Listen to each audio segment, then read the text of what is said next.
Hey friends, so I had called into the Dan Yorke show and he actually fielded my call, and this is in response to Gina shutting down the parks and beaches, and here's what I had to say.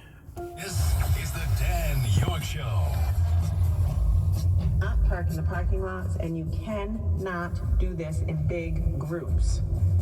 I don't know why people are still doing that. I honestly don't understand why you'd still be doing that. You're risking your life, your neighbors' lives, and hurting Rhode Island. Shame on all of you. Telephone number is 438 WPRO, toll free 1-800-321 WPRO. Paul in Richmond, you're on WPRO. Good afternoon.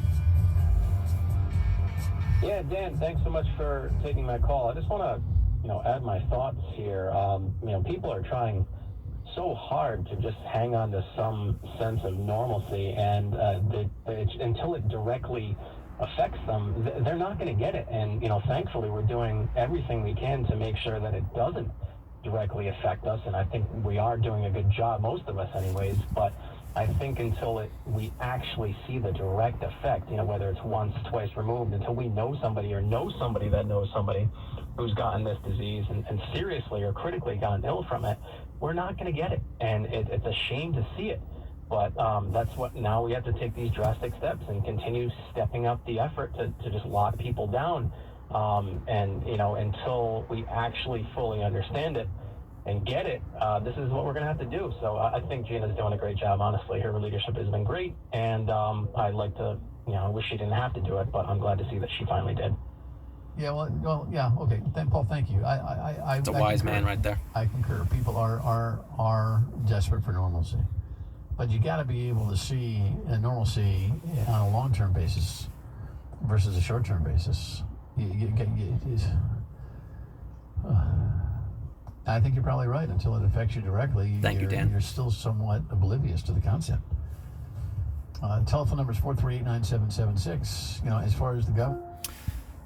Dan concurred, and he again said that he agreed with me. So I think that's pretty cool. Figured I'd share it. I think I feel like I nailed it. I work in the automotive service industry, and we're still getting appointments. We're still getting people calling in, and it's not always essential things. It's not like, my tire's flat or my check engine light is on. People are just coming in to get, an oil change.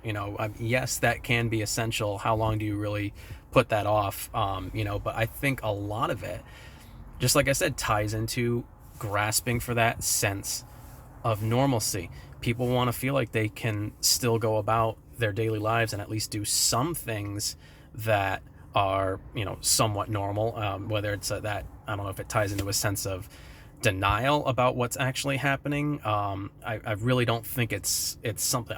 In my opinion, I think it's just wanting to feel like we are still free. We still have freedoms, options, where we're not just confined to our houses. I wish it didn't come down to locking down the beaches, because now everybody suffers, right? I mean, we're coming into springtime, and this is when we want to be outside. It's a shame to see it. I wish it didn't get to that point, but unfortunately, these are the steps that have to be taken.